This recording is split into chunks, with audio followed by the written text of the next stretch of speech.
President Trump responding with cautious optimism to North Korea's proposal to hold talks with the U.S. and South Korea.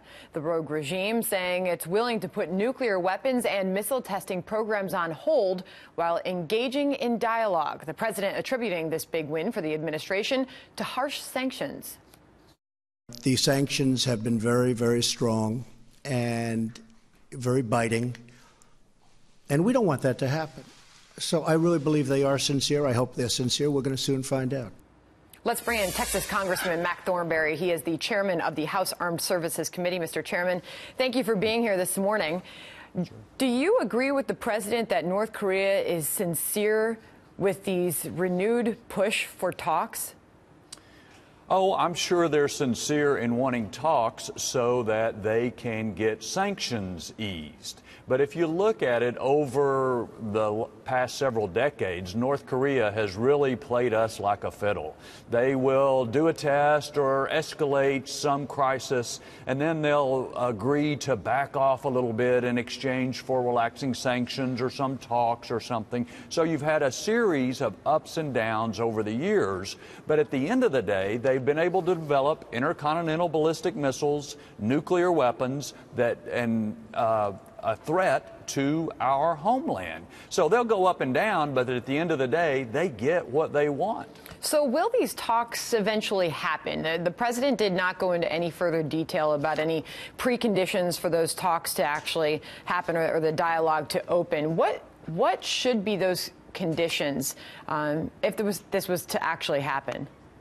Well, I think the key thing is we need to be clear-eyed going into them because North Korea is trying to divide us from our allies in South Korea. They are trying to get sanctions eased or at least make sure there's not new sanctions applied, and they're trying to weaken our resolve to stand up to them.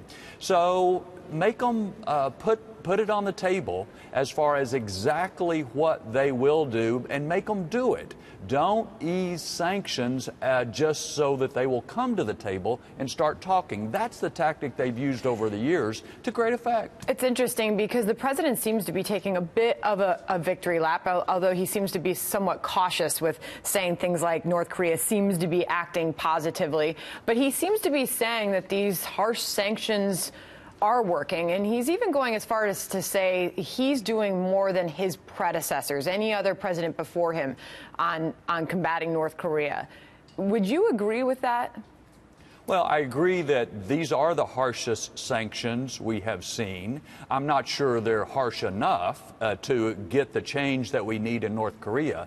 The other thing that's really changed is we have put significant missile defense and other things in that area. So standing up to North Korea militarily is the thing that sends them the clearest message of all. So the president's walking a tight line. He's got to be open to talks, but none of us should be deluded into thinking that these people have suddenly changed their stripes. Interesting. We'll see where that goes. Meanwhile, you spoke at a hearing yesterday regarding the national security challenges that we face as a nation. And you were really specific in that hearing, talking about the growing threat of ISIS in Africa. Watch this exchange. Why should we care?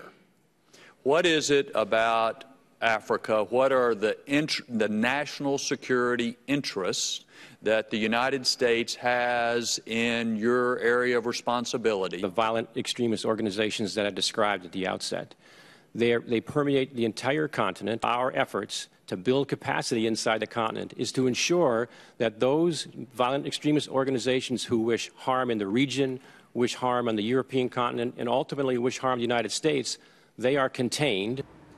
Mr. Chairman, you are clearly, and you did in that hearing, you're raising the alarm of the growing threat of ISIS in Africa. Why? Well, if you look more broadly, we have to pay attention to Russia, China, Iran, North Korea, all of those threats. But the threat from terrorism has not gone away. And what's happened as we have squeezed ISIS down in Iraq and Syria, some of those terrorists have squirted out to other places. And they go to places where there's not much governance, there's big, wide open spaces, poor economies, and that's Africa. So if you look in the east, you've got al-Shabaab, you've got al-Qaeda in the west part of Africa, you've got Boko Haram, that kidnaps all these girls. There are terrorist threats all over Africa.